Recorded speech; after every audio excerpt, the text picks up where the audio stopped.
Yo les devs, c'est Warstrollo et on se retrouve pour une nouvelle vidéo sur Discord.js. Le but, ça va être de faire une série qui va constituer un gros bot à la fin et tout ça avec des tutos. Et du coup, chaque mois, on va rajouter une fonctionnalité au bot.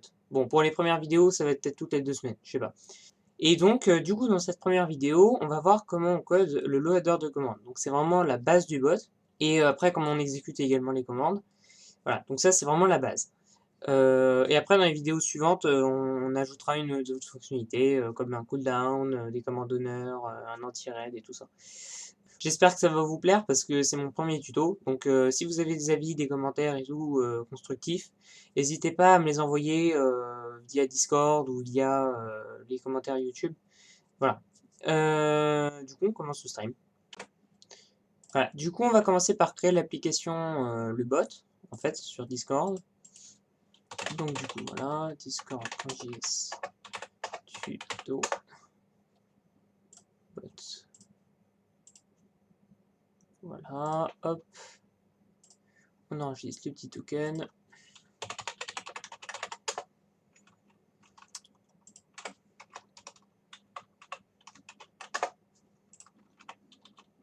Voilà.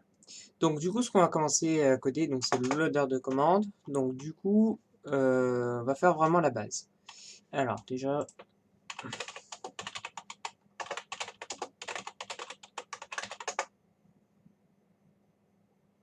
si vous avez des questions, n'hésitez pas à aller sur le Discord et poser des questions du coup. La communauté va vous répondre et globalement, voilà. Alors, constante Discord.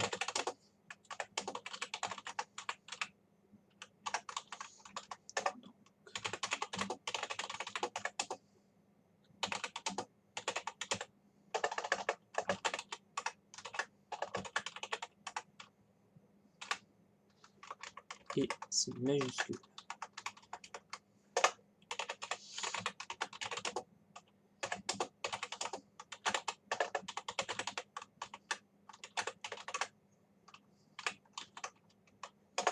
Voilà.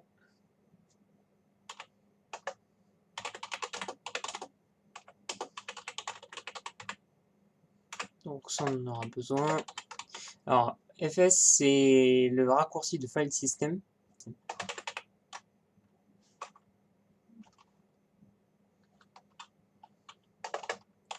Alors,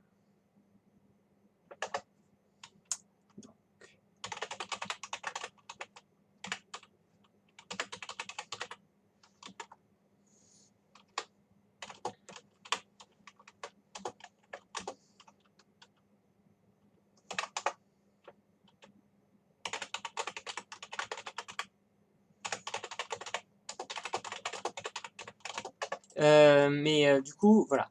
Donc, le onReady sert pour quand notre application va être en ligne. Donc, c'est un événement qui va être appelé.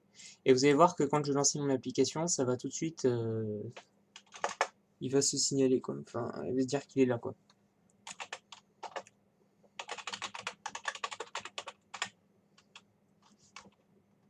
Et là, on met le token magique.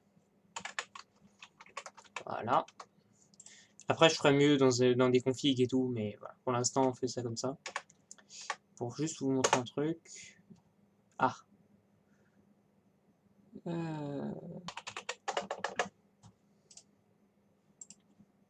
Ok, donc on va faire.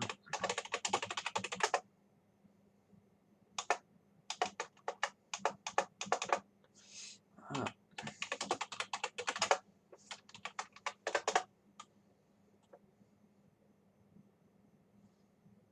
Alors, voilà, donc très probablement vous êtes sur la même erreur que moi si vous avez été jusque là. Et du coup, il faut rajouter start, parce qu'en fait, c'est des scripts, quoi. Et par défaut, start n'y est pas. Enfin, voilà. Donc là, vous voyez, l'application est en ligne et l'événement est appelé. Donc c'est bon, hop. Ah oui, alors, que je vous montre. Donc faut aller dans l'OTH2 pour ajouter le bot. On va là comme ça. En fait, le lien là, faut le partager après. C'est ce lien là que vous partagez aux utilisateurs pour qu'ils puissent ajouter le bot.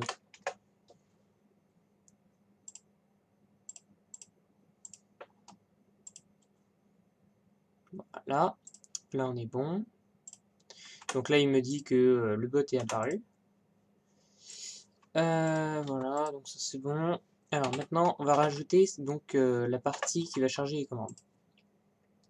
Donc, voilà.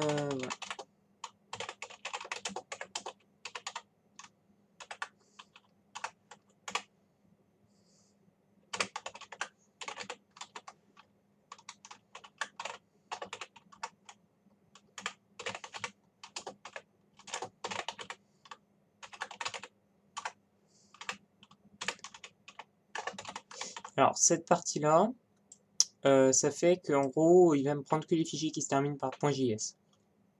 Donc ça filtre un peu, par exemple, si je mettrais un fichier .txt, il ne le prendra pas. Donc on va créer le repo là, hop, voilà, maintenant, ça...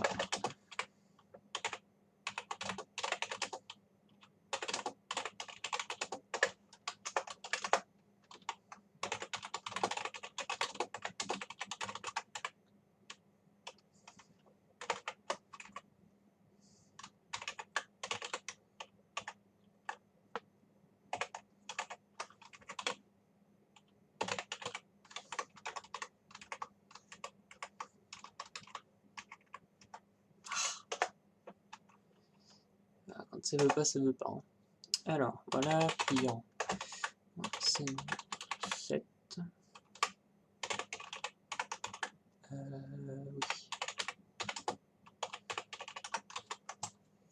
Voilà, donc là on est bon.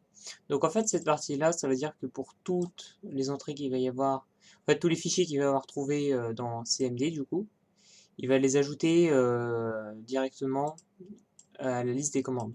En fait il va les importer et les ajouter. Voilà. Donc là on est bon.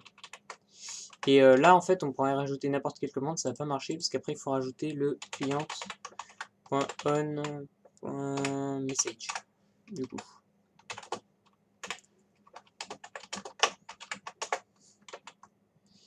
Voilà.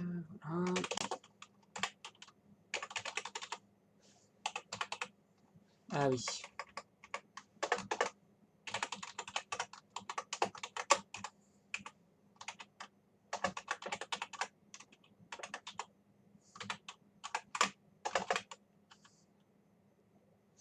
Ah oui, il faut définir du point préfixe. Parce que sinon on sera un peu embêté. En fait, le préfixe permet que le bot répond pas à tout. Parce que par exemple, si je mettais la commande en dur comme ça, par exemple help ou quoi, quelqu'un, un anglais qui dirait help, le bot répondrait alors qu'en fait, non, on veut pas qu'il réponde. Voilà.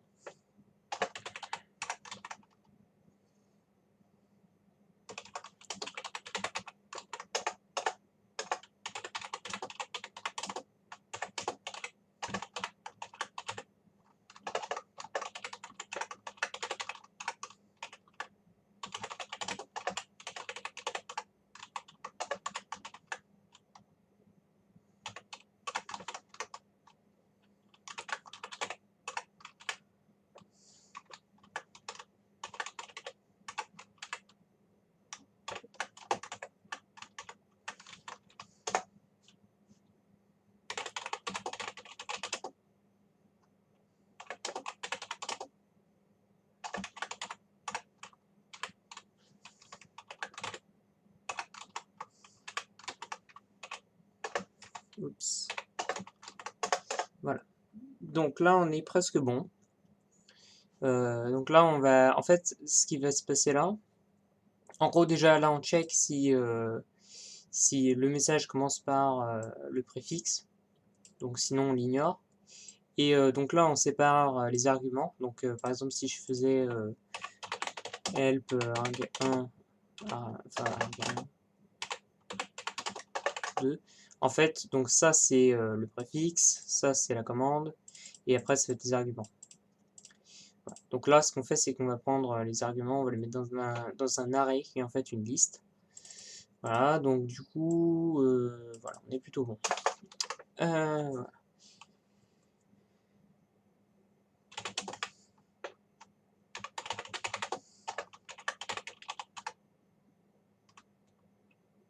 Ah non.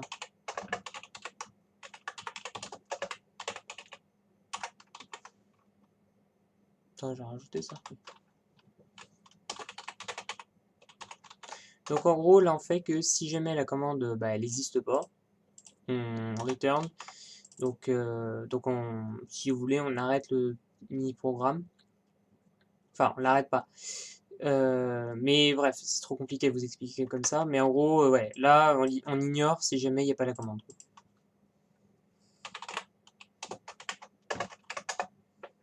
Après, je ferai des vidéos un peu plus poussées sur la programmation pour ceux qui n'ont jamais vraiment fait.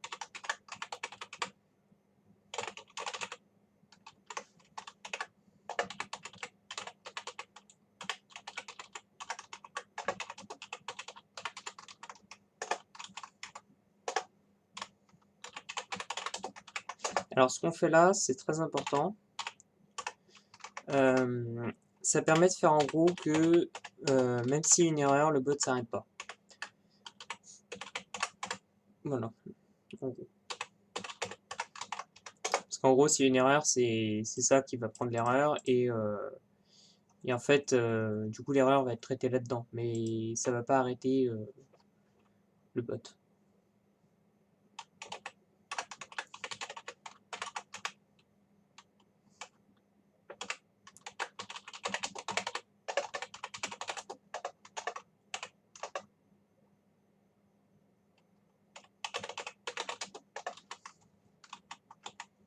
Voilà, on va mettre ça comme ça.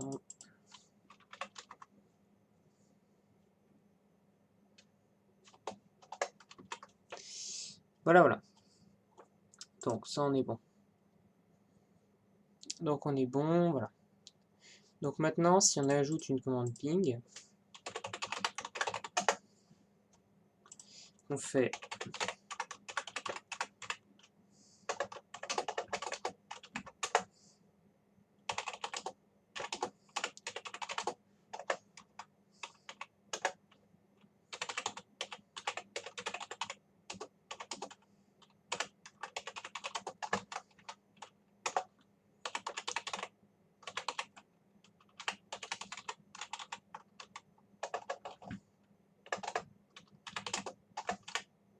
alors voilà, en même temps, je vous présente VS Code, qui est vraiment bien pour coder, quoi. Et assez performant. Juste, des fois, il complète un peu trop, je trouve. Mais, bon. Voilà. Mais il est bien.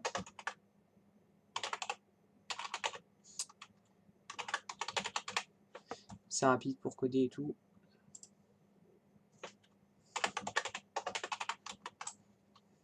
Voilà. Donc techniquement, maintenant, si je fais ping, erreur. Alors, on a une petite erreur. Cannot read propriety get of undefined. Ah oui, non. Non, parce que je me suis gouré là. Voilà. C'est pour ça. Donc voilà, donc on a corrigé le petit bug. Voilà, donc là le bot répond. Voilà. Sur ce, c'est la fin de cette vidéo. J'espère que vous avez vraiment aimé. N'hésitez pas à lâcher un petit pouce bleu, à vous abonner à la chaîne et même peut-être cliquer sur la cloche. Et on se dit à la prochaine pour une prochaine vidéo.